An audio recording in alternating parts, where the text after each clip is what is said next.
ಆಕಾಶವಾಣಿ ವಾರ್ತೆಗಳು ಓದುತ್ತಿರುವವರು ಚೇತನ್ ಸಿವಿ. ಮುಖ್ಯಾಂಶಗಳು: ಇಂದು ಅಂತಾರಾಷ್ಟ್ರೀಯ ಮಹಿಳಾ ದಿನ.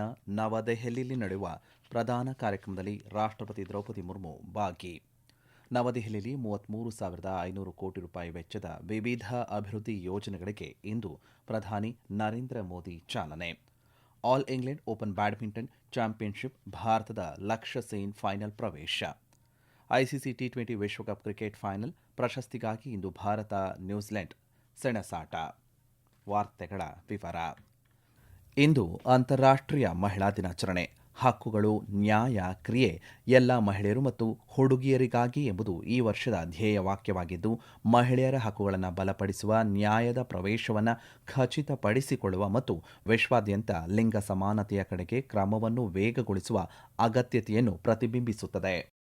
ಅಂತಾರಾಷ್ಟ್ರೀಯ ಮಹಿಳಾ ದಿನಾಚರಣೆಯ ಅಂಗವಾಗಿ ದೇಶದಾದ್ಯಂತ ವಿವಿಧ ಕಾರ್ಯಕ್ರಮಗಳನ್ನು ಆಯೋಜನೆ ಮಾಡಲಾಗಿದೆ. ನವದೆಹಲಿಯ ಮಾಣಿಕ್ ಷಾ ಕೇಂದ್ರದಲ್ಲಿ ನಡೆಯುವಂತಹ ಪ್ರಧಾನ ಕಾರ್ಯಕ್ರಮದಲ್ಲಿ ರಾಷ್ಟ್ರಪತಿ ದ್ರೌಪದಿ ಮುರ್ಮು ಭಾಗಿಯಾಗಲಿದ್ದಾರೆ. ಕೇಂದ್ರ ಮಹಿಳಾ ಮತ್ತು ಮಕ್ಕಳ ಅಭಿವೃದ್ಧಿ ಸಚಿವೆ ಅನ್ನಪೂರ್ಣಾದೇವಿ ಮತ್ತು ರಾಜ್ಯ ಸಚಿವೆ ಸಾವಿತ್ರಿ ಠಾಕೂರ್ ಕಾರ್ಯಕ್ರಮದಲ್ಲಿ ಭಾಗಿಯಾಗಲಿದ್ದಾರೆ. ಮಹಿಳಾ ಮತ್ತು ಮಕ್ಕಳ ಅಭಿವೃದ್ಧಿ ಸಚಿವಾಲಯ ಕರ್ತವ್ಯದ ಹಾದಿಯಲ್ಲಿ ಶಕ್ತಿ ನಡಿಗೆ ಎಂಬ ಮಹಿಳಾ ನೇತೃತ್ವದ ನಡಿಗೆಯನ್ನು ಸಹ ಆಯೋಜನೆ ಮಾಡುತ್ತಿದೆ. ವೈವಿಧ್ಯಮಯ ಕ್ಷೇತ್ರಗಳ ಮಹಿಳೆಯರು ಒಟ್ಟಾಗಿ ಈ ಕಾರ್ಯಕ್ರಮದಲ್ಲಿ ಭಾಗಿಯಾಗಲಿದ್ದಾರೆ. ಪ್ರಗತಿಪರ ಮತ್ತು ಅಂತರ್ಗತ ಭಾರತವನ್ನು ರೂಪಿಸುವಲ್ಲಿ ಮಹಿಳೆಯರು ವಹಿಸುವ ಪಾತ್ರದ ಮಹತ್ವವನ್ನು ಈ ಕಾರ್ಯಕ್ರಮಗಳು ಸಾರುತ್ತವೆ. ರಾಷ್ಟ್ರೀಯ, ಜನಾಂಗೀಯ, ಭಾಷಾ, ಸಾಂಸ್ಕೃತಿಕ, ಆರ್ಥಿಕ ಅಥವಾ ರಾಜಕೀಯ ಗಡಿಗಳಲ್ಲಿ ಮಹಿಳೆಯರ ಸಾಧನೆಗಳನ್ನು ಗುರುತಿಸಲು ಅಂತಾರಾಷ್ಟ್ರೀಯ ಮಹಿಳಾ ದಿನವನ್ನು ಆಚರಣೆ ಮಾಡಲಾಗುತ್ತದೆ. ಈ ದಿನವು ಎಲ್ಲರಿಗೂ ಸಮಾನ ಹಕ್ಕುಗಳು ಮತ್ತು ಅವಕಾಶಗಳನ್ನು ಒದಗಿಸುತ್ತದೆ. 1977ರಲ್ಲಿ ವಿಶ್ವಸಂಸ್ಥೆಯಿಂದ ಗುರುತಿಸಲ್ಪಟ್ಟ ಈ ದಿನವು ಲಿಂಗ ಸಮಾನತೆಯ ಪ್ರಗತಿಗೆ ಒತ್ತಾಯಿಸುವಂತಹ ಜಾಗತಿಕ ಕ್ಷಣವಾಗಿದೆ. ಅಂತಾರಾಷ್ಟ್ರೀಯ ಮಹಿಳಾ ದಿನಾಚರಣೆಯ ಅಂಗವಾಗಿ ರಾಷ್ಟ್ರಪತಿ ದ್ರೌಪದಿ ಮುರ್ಮು, ಉಪರಾಷ್ಟ್ರಪತಿ ಸಿಪಿ ರಾಧಾಕೃಷ್ಣನ್, ಪ್ರಧಾನಿ ನರೇಂದ್ರ ಮೋದಿ ಹಾಗೂ ಕರ್ನಾಟಕದ ಮುಖ್ಯಮಂತ್ರಿ ಸಿದ್ದರಾಮಯ್ಯ ಸೇರಿದಂತೆ ಹಲವು ಗಣ್ಯರು ಶುಭಾಶಯ ಕೋರಿದ್ದಾರೆ.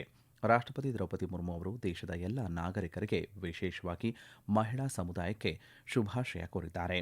ಮಹಿಳೆಯರು ಸಮಾಜ ಮತ್ತು ರಾಷ್ಟ್ರದ ಅಡಿಪಾಯವಾಗಿದ್ದು, ವಿದ್ಯಾವಂತ, ಸ್ವಾವಲಂಬಿ ಮತ್ತು ಸಶಕ್ತ ಮಹಿಳೆಯರು ಸಮೃದ್ಧ ಮತ್ತು ಪ್ರಗತಿಪರ ರಾಷ್ಟ್ರಕ್ಕೆ ಕೊಡುಗೆಯನ್ನು ನೀಡಬಲ್ಲರು ಎಂದು ರಾಷ್ಟ್ರಪತಿಗಳು ತಮ್ಮ ಸಂದೇಶದಲ್ಲಿ ತಿಳಿಸಿದ್ದಾರೆ.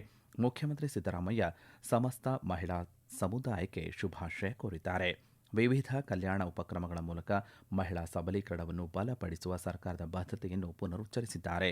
ಸಾಮಾಜಿಕ, ಆರ್ಥಿಕ, ಶೈಕ್ಷಣಿಕ, ಸಾಂಸ್ಕೃತಿಕ ಮತ್ತು ರಾಜಕೀಯ ಕ್ಷೇತ್ರಗಳಲ್ಲಿ ಮಹಿಳಾ ಸಬಲೀಕರಣ, ಸಮಾನತೆ ಮತ್ತು ಘನತೆಯ ಬಗ್ಗೆ ಜಾಗೃತಿ ಮೂಡಿಸುವುದು ಅಂತಾರಾಷ್ಟ್ರೀಯ ಮಹಿಳಾ ದಿನದ ಉದ್ದೇಶವಾಗಿದೆ ಎಂದು ಅವರು ತಿಳಿಸಿದ್ದಾರೆ.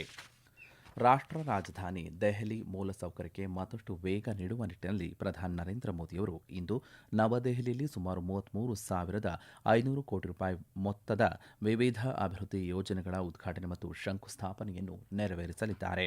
ಈ ಕಾರ್ಯಕ್ರಮದಲ್ಲಿ ಪ್ರಮುಖವಾಗಿ ದೆಹಲಿ ಮೆಟ್ರೋ ಜಾಲದ ವಿಸ್ತರಣೆಗೆ ಹೆಚ್ಚಿನ ಒತ್ತು ನೀಡಲಾಗಿದ್ದು, ಸುಮಾರು 18,300 ಕೋಟಿ ರೂಪಾಯಿ ವೆಚ್ಚದ ಮೆಟ್ರೋ ಯೋಜನೆಗಳಿಗೆ ಪ್ರಧಾನಿ ಚಾಲನೆ ನೀಡಲಿದ್ದಾರೆ. ಈ ವೇಳೆ ಅವರು ದೆಹಲಿ ಮೆಟ್ರೋದ 2 ಪ್ರಮುಖ ನೂತನ ಕಾರಿಡಾರ್ಗಳನ್ನು ಉದ್ಘಾಟನೆ ಮಾಡಲಿದ್ದಾರೆ. ಈ ವಿಸ್ತರಿತ ಮೆಟ್ರೋ ಸಂಪರ್ಕದಿಂದಾಗಿ ಬುರಾರಿ, ಜಗತ್ಪುರ, ವಜೀರಾಬಾದ್, ಖಜೂರಿ ಖಾಸ್, ಭಜನ್ಪುರ, ಯಮುನಾ ವಿಹಾರ್, ಮಧುಬನ್ ಚೌಕ್, ಹೈದರ್ಪುರ, ಬದ್ಲಿ ಮೋರ್, ಭಲಸ್ವಾ ಮತ್ತು ಮಸ್ಲಿಜ್ ಪಾರ್ಕ್ ಸೇರಿದಂತೆ ದೆಹಲಿಯ ಅನೇಕ ಪ್ರದೇಶಗಳ ಸಾರ್ವಜನಿಕರಿಗೆ ಹೆಚ್ಚಿನ ಅನುಕೂಲ ಆಗಲಿದೆ. ರಾಷ್ಟ್ರಪತಿ ದ್ರೌಪದಿ ಮುರ್ಮು ಅವರ ಭೇಟಿಯ ಸಂದರ್ಭದಲ್ಲಿ ಶಿಷ್ಟಾಚಾರವನ್ನು ಪಾಲಿಸದ ಮತ್ತು ಪಶ್ಚಿಮ ಬಂಗಾಳದಲ್ಲಿ ನಡೆದಂತಹ ಅಂತಾರಾಷ್ಟ್ರೀಯ ಸಂತಲ್ ಸಮ್ಮೇಳನದ ಸ್ಥಳವನ್ನು ಹಠಾತ್ತನೆ ಬದಲಾಯಿಸಿದ್ದಕ್ಕಾಗಿ ಪ್ರಧಾನಿ ನರೇಂದ್ರ ಮೋದಿಯವರು ಟಿಎಂಸಿ ಸರ್ಕಾರವನ್ನು ಟೀಕಿಸಿದ್ದಾರೆ. ಈ ಕುರಿತು ಸಾಮಾಜಿಕ ಮಾಧ್ಯಮದ ಪೋಸ್ಟ್ನಲ್ಲಿ ಅವರು, ಟಿಎಂಸಿ ಸರ್ಕಾರವು ಎಲ್ಲ ಮಿತಿಗಳನ್ನು ಮೀರಿದೆ ಮತ್ತು ರಾಷ್ಟ್ರಪತಿಗೆ ಆದ ಈ ಅವಮಾನಕ್ಕೆ ಟಿಎಂಸಿಯ ಆಡಳಿತವೇ ಕಾರಣವಾಗಿದೆ. ರಾಷ್ಟ್ರಪತಿಗಳ ಕಚೇರಿ ರಾಜಕೀಯವನ್ನ ಮೀರಿದ್ದು, ಈ ಕಚೇರಿಯ ಪಾವಿತ್ರ್ಯವನ್ನು ಗೌರವಿಸಬೇಕು ಎಂದು ತಿಳಿಸಿದ್ದಾರೆ. ಬುಡಕಟ್ಟು ಸಮುದಾಯದಿಂದ ಬಂದಿರುವಂತಹ ರಾಷ್ಟ್ರಪತಿ ದ್ರೌಪದಿ ಮುರ್ಮು ಅವರು ವ್ಯಕ್ತಪಡಿಸಿದ ನೋವು ಮತ್ತು ಯಾತನೆ ದೇಶದ ಜನರ ಮನಸ್ಸಿನಲ್ಲಿ ಅಪಾರ ದುಃಖ ಉಂಟು ಮಾಡಿದೆ ಎಂದು ಹೇಳಿದ್ದಾರೆ. ಈ ಘಟನೆಯಿಂದ ಪ್ರಜಾಪ್ರಭುತ್ವ ಮತ್ತು ಬುಡಕಟ್ಟು ಸಮುದಾಯಗಳ ಸಬಲೀಕರಣದಲ್ಲಿ ನಂಬಿಕೆ ಇಡುವ ಪ್ರತಿಯೊಬ್ಬರೂ ನಿರಾಶೆಗೊಂಡಿದ್ದಾರೆ. ಸಂತಾಲ್ ಸಂಸ್ಕೃತಿಯಂತಹ ಮುಖ್ಯವಾದ ವಿಷಯವನ್ನು ಪಶ್ಚಿಮ ಬಂಗಾಳ ಸರ್ಕಾರವು ಇಷ್ಟು ಅಸಡ್ಡೆಯಿಂದ ನಡೆಸಿಕೊಂಡಿರುವುದು ಅಷ್ಟೇ ದುರದೃಷ್ಟಕರ ಎಂದು ಪ್ರಧಾನಿ ನರೇಂದ್ರ ಮೋದಿಯವರು ಅಸಮಾಧಾನ ವ್ಯಕ್ತಪಡಿಸಿದ್ದಾರೆ. ಈ ವಾರ್ತೆಯನ್ನು ಆಕಾಶವಾಣಿಯಿಂದ ಕೇಳುತ್ತಿದ್ದೀರಿ.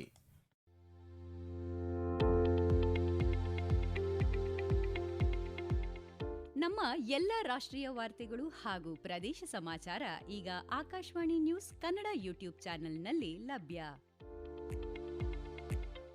ನಮ್ಮ ಎಕ್ಸ್ ಖಾತೆ ಮತ್ತು ಇನ್ಸ್ಟಾಗ್ರಾಂ ಖಾತೆ ಆಕಾಶವಾಣಿ ನ್ಯೂಸ್ ಕನ್ನಡ. ಹೆಚ್ಚಿನ ಮಾಹಿತಿಗಾಗಿ ನಮ್ಮ ಫೇಸ್ಬುಕ್ ಖಾತೆ ಆಕಾಶವಾಣಿ ವಾರ್ತೆ ಕನ್ನಡವನ್ನು ಅನುಸರಿಸಿ. ಮಾಹಿತಿಗಳ ಹೂರಣ, ವಾರದ ಕಾರ್ಯಕ್ರಮ, ಪ್ರಚಲಿತ ವಿದ್ಯಮಾನ ಪ್ರತಿ ಬುಧವಾರ ರಾತ್ರಿ 9:15 ಪಶ್ಚಿಮ ಏಷ್ಯಾದಲ್ಲಿ ಸಂಘರ್ಷ ಆರಂಭವಾದ ನಂತರ ಮಾರ್ಚ್ 1ರಿಂದ ಮಾರ್ಚ್ 7ರವರೆಗೆ 52,000ಕ್ಕೂ ಹೆಚ್ಚು ಭಾರತೀಯ ಪ್ರಜೆಗಳನ್ನು ಕೊಲ್ಲಿ ರಾಷ್ಟ್ರಗಳಿಂದ ಭಾರತಕ್ಕೆ ಸುರಕ್ಷಿತವಾಗಿ ಕರೆತರಲಾಗಿದೆ ಎಂದು ವಿದೇಶಾಂಗ ಸಚಿವಾಲಯ ತಿಳಿಸಿದೆ. ಈ ಪೈಕಿ 32,107 ಪ್ರಯಾಣಿಕರು ಭಾರತೀಯ ವಿಮಾನಯಾನ ಸಂಸ್ಥೆಗಳಲ್ಲಿ ಪ್ರಯಾಣ ಮಾಡಿದ್ದರೆ, ಉಳಿದವರು ವಿದೇಶಿ ವಿಮಾನಯಾನ ಸಂಸ್ಥೆಗಳಿಂದ ಪ್ರಯಾಣಿಸಲ್ಪಟ್ಟಿದ್ದಾರೆ ಎಂದು ಎಂಇಎ ತಿಳಿಸಿದೆ. ಭಾರತ ಸರ್ಕಾರ ಪಶ್ಚಿಮ ಏಷ್ಯಾ ಮತ್ತು ಕೊಲ್ಲಿ ರಾಷ್ಟ್ರಗಳಲ್ಲಿ ಬೆಳವಣಿಗೆಗಳನ್ನು ನಿರಂತರವಾಗಿ ಮೇಲ್ವಿಚಾರಣೆ ಮಾಡಲಾಗುತ್ತಿದೆ. ಭಾರತೀಯ ಪ್ರಜೆಗಳ ಸುರಕ್ಷತೆಗಾಗಿ ಒತ್ತು ನೀಡಿದೆ ಎಂದು ಎಂಇಎ ಪ್ರಧಾನ ಕಾರ್ಯದರ್ಶಿ ವಕ್ತಾರ ರಣಧೀರ್ ಜೈಸ್ವಾಲ್ ತಿಳಿಸಿದ್ದಾರೆ. ಪಶ್ಚಿಮ ಏಷ್ಯಾದ ಬಿಕ್ಕಟ್ಟಿನ ಪರಿಸ್ಥಿತಿಯನ್ನು ಗಮನದಲ್ಲಿಟ್ಟುಕೊಂಡು ಪಶ್ಚಿಮ ಏಷ್ಯಾ ವಲಯದ ಕೇಂದ್ರೀಯ ಪ್ರೌಢಶಿಕ್ಷಣ ಮಂಡಳಿ ಸಿಬಿಎಸ್ಇ ಈ ಪ್ರದೇಶದಲ್ಲಿ ಮಾರ್ಚ್ 9, 10 ಮತ್ತು 11ರಂದು ನಿಗದಿಯಾಗಿದ್ದಂತಹ 12ನೇ ತರಗತಿಯ ಪರೀಕ್ಷೆಗಳನ್ನು ಮುಂದೂಡಿದ್ದು, ಪರೀಕ್ಷೆಗಳ ಹೊಸ ದಿನಾಂಕಗಳನ್ನು ನಂತರ ಪ್ರಕಟಿಸಲಾಗುವುದು ಎಂದು ಮಂಡಳಿ ತಿಳಿಸಿದೆ. ಈ ತಿಂಗಳ 10ರಂದು ಪರಿಸ್ಥಿತಿಯನ್ನು ಪರಿಶೀಲಿಸಿ ಮಾರ್ಚ್ 12ರಿಂದ ನಿಗದಿಯಾಗಿರುವ ಪರೀಕ್ಷೆಗಳಿಗೆ ಸಂಬಂಧಪಟ್ಟಂತೆ ಸೂಕ್ತ ಕ್ರಮ ಕೈಗೊಳ್ಳುವುದಾಗಿ ಸಿಬಿಎಸ್ಇ ತಿಳಿಸಿದೆ. ನವೀಕರಣಗಳಿಗಾಗಿ ವಿದ್ಯಾರ್ಥಿಗಳು ತಮ್ಮ ಶಾಲೆಗಳೊಂದಿಗೆ ಸಂಪರ್ಕದಲ್ಲಿರಲು ಮತ್ತು ಅಧಿಕೃತ ಪ್ರಕಟಣೆಗಳನ್ನು ಅನುಸರಿಸಲು ಮಂಡಳಿಯು ಸೂಚಿಸಿದೆ. ನೇಪಾಳ ಸಂಸತ್ ಚುನಾವಣೆಯಲ್ಲಿ ರ್ಯಾಪರ್ ಬಾಲೇಂದ್ರ ಶಾ ಅವರ ರಾಷ್ಟ್ರೀಯ ಸ್ವತಂತ್ರ ಪಕ್ಷ ಆರ್ಎಸ್ಪಿ ಭರ್ಜರಿ ಗೆಲುವು ಸಾಧಿಸುವುದರೊಂದಿಗೆ ನೇಪಾಳದಲ್ಲಿ ಮುಂದಿನ ಸರ್ಕಾರ ರಚಿಸಲು ಸಜ್ಜಾಗಿದೆ. ಬಾಲನ್ ಎಂದೇ ಪ್ರಸಿದ್ಧರಾಗಿರುವಂತಹ ಆರ್ಎಸ್ಪಿ 35 ವರ್ಷದ ಅಭ್ಯರ್ಥಿ ಬಾಲೇಂದ್ರ ಶಾ ಝಾಪಾ 5 ಕ್ಷೇತ್ರಗಳಲ್ಲಿ 4 ಬಾರಿ ಪ್ರಧಾನಿಯಾಗಿದ್ದಂತಹ CPN UML KP Sharma Oli ಅವರನ್ನು ಸುಮಾರು 50,000 ಮತಗಳ ಅಂತರದಿಂದ ಸೋಲಿಸಿದ್ದಾರೆ. ನಿನ್ನೆ ರಾತ್ರಿ 9:30 ವೇಳೆಗೆ ಫಲಿತಾಂಶಗಳು ಪ್ರಕಟವಾದಂತಹ ಸಂದರ್ಭದಲ್ಲಿ 97 ಸ್ಥಾನಗಳಲ್ಲಿ ಆರ್ಎಸ್ಪಿ 77 ಸ್ಥಾನಗಳನ್ನು ಗೆದ್ದಿದೆ. ದೇಶದಾದ್ಯಂತ 48 ಸ್ಥಾನಗಳಲ್ಲಿ ಮುನ್ನಡೆ ಸಾಧಿಸಿದ್ದರೂ ಕಠ್ಮಂಡು ಜಿಲ್ಲೆಯ ಎಲ್ಲ 10 ಕ್ಷೇತ್ರಗಳಲ್ಲಿ ಆರ್ಎಸ್ಪಿಯ ಸ್ಥಾನಗಳು ಕ್ಲೀನ್ ಸ್ವೀಪ್ ಆಗಿವೆ. ಬರ್ಮಿಂಗ್ಹ್ಯಾಮ್ನಲ್ಲಿ ನಡೆಯುತ್ತಿರುವಂತಹ ಆಲ್ ಇಂಗ್ಲೆಂಡ್ ಓಪನ್ ಬ್ಯಾಡ್ಮಿಂಟನ್ ಚಾಂಪಿಯನ್ಶಿಪ್ನಲ್ಲಿ ಲಕ್ಷ್ಯ ಸೇನ್ ಪುರುಷರ ಸಿಂಗಲ್ಸ್ ಫೈನಲ್ಗೆ ಪ್ರವೇಶ ಪಡೆದಿದ್ದಾರೆ. ನಿನ್ನೆ ನಡೆದಂತಹ ಸೆಮಿಫೈನಲ್ ಪಂದ್ಯದಲ್ಲಿ ವಿಶ್ವದ 12ನೇ ಶ್ರೇಯಾಂಕದ ಲಕ್ಷ್ಯ ಸೇನ್ ಕೆನಡಾದ ವಿಕ್ಟರ್ ಲೈ ಅವರನ್ನು 21-16, 18-21, 21-15 ಸೆಟ್ಗಳಿಂದ ಮಣಿಸಿದರು. ಇಂದು ಸಂಜೆ 5 ಗಂಟೆಗೆ ನಡೆಯುವಂತಹ ಫೈನಲ್ ಪಂದ್ಯದಲ್ಲಿ ಲಕ್ಷ್ಯ ಸೇನ್ ಚೈನೀಸ್ ತೈಪೆಯ ಲೆನ್ ಚುನ್ ಇ ಅವರನ್ನು ಎದುರಿಸಲಿದ್ದಾರೆ. ಈ ಪಂದ್ಯದಲ್ಲಿ ಲಕ್ಷ್ಯ ಸೇನ್ ಜಯ ಗಳಿಸಿದರೆ 25 ವರ್ಷಗಳ ಬಳಿಕ all England open badminton championship ಪ್ರಶಸ್ತಿ ಮುಡಿಗೇರಿಸಿಕೊಂಡಂತಾಗುತ್ತದೆ. ಈವರೆಗೆ ಇಬ್ಬರು ಭಾರತೀಯರು ಈ ಸಾಧನೆಯನ್ನು ಮಾಡಿದ್ದಾರೆ. 1980ರಲ್ಲಿ ಪ್ರಕಾಶ್ ಪಡುಕೋಡೆ ಮತ್ತು 2001ರಲ್ಲಿ ಪುಲ್ಲೇಲ ಗೋಪಿಚಂದ್, 2022ರಲ್ಲಿ ರನ್ನರ್ ಅಪ್ ಸ್ಥಾನ ಪಡೆದಂತಹ ನಂತರ ಲಕ್ಷ್ಯ ಸೇನ್ ಅವರ 2ನೇ ಆಲ್ ಇಂಗ್ಲೆಂಡ್ ಫೈನಲ್ ಇದಾಗಿದೆ. ಅಹಮದಾಬಾದ್ನ ನರೇಂದ್ರ ಮೋದಿ ಕ್ರೀಡಾಂಗಣದಲ್ಲಿ ಇಂದು ನಡೆಯಲಿರುವಂತಹ ಐಸಿಸಿ ಪುರುಷರ ಟಿ20 ವಿಶ್ವಕಪ್ ಕ್ರಿಕೆಟ್ನ ಫೈನಲ್ ಪಂದ್ಯದಲ್ಲಿ ಪ್ರಶಸ್ತಿಗಾಗಿ ಭಾರತ ಮತ್ತು ನ್ಯೂಜಿಲೆಂಡ್ ತಂಡಗಳು ಸೆಣಸಾಟ ನಡೆಸಲಿವೆ. ಪಂದ್ಯ ಸಂಜೆ 7 ಗಂಟೆಗೆ ಆರಂಭವಾಗಲಿದೆ.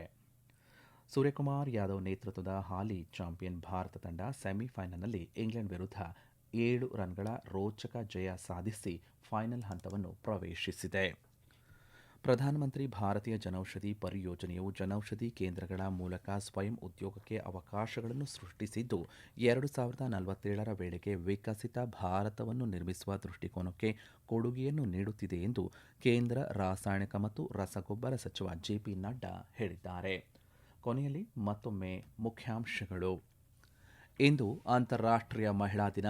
ನವದೆಹಲಿಯಲ್ಲಿ ನಡೆಯುವ ಪ್ರಧಾನ ಕಾರ್ಯಕ್ರಮದಲ್ಲಿ ರಾಷ್ಟ್ರಪತಿ ದ್ರೌಪದಿ ಮುರ್ಮು ಭಾಗಿ.